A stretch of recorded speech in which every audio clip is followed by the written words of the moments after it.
இன்னும் சேர்மனை வர சொல்லுங்க, கோரிக்கையை கேட்க சொல்லுங்க என கூற டென்ஷனான சுப்புராஜ், நான் தான் சேர்மன், உங்க அப்பனா சேர்மன் என மறுத்த குரலில் பேசினார்.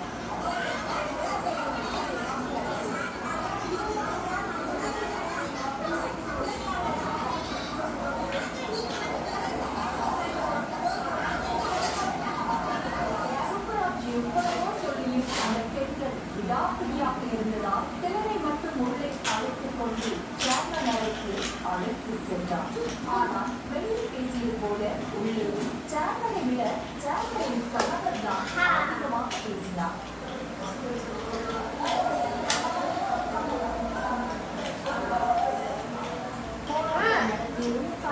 பேசியும் காமெடியாக இருந்தாலும் பின்னணியை விசாரித்த போதுதான் பகீர் தகவல்களே தெரிய வந்தது.